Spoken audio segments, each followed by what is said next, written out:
एकीकडे दिल्लीत राहुल गांधींनी काँग्रेस खासदारांबरोबर ठिय्या मांडलाय, मात्र राज्यातील काँग्रेस नेते यात फारसे सक्रिय दिसत नाहीयेत. यावरून नितेश कराळी यांनी काँग्रेस नेते माणिकराव ठाकरे यांना धारेवर धरलाय.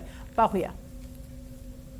म्हणून तिथं यायला पाहिजे तर 50-60 लोक आहे ना, खासदार आहे ना, बीजेपीचे होते ना, अरे तर दाखवलाच ना, रोषच आहे ना, 30 दिवस झाले ना, काँग्रेसवाले सगळेच पक्षवाले. तर सगळ्याच पक्षाने यायला लागत होतं ना. तिथं फक्त फोटो सेशन करायला आले सगळे लोक. नाही, कधी राहुल गांधी फोटो सेशन नाही करत. राहुल गांधी नाही करत, पण बाकीचे लोक आले. काल आंदोलन होतं, काल आंदोलन होतं ना. कालचा दिवस आजचा दिवस महत्वाचा होता. जर कळत असेल तुम्हाला तर राहुल गांधी राज्यात देशामध्ये खूप आहे. अरे बांधत राहिले का? एवढं मोठं आंदोलन चालू आहे, त्या पोरायला मारलं. राहुल गांधीला बी सांगा नसन समजत.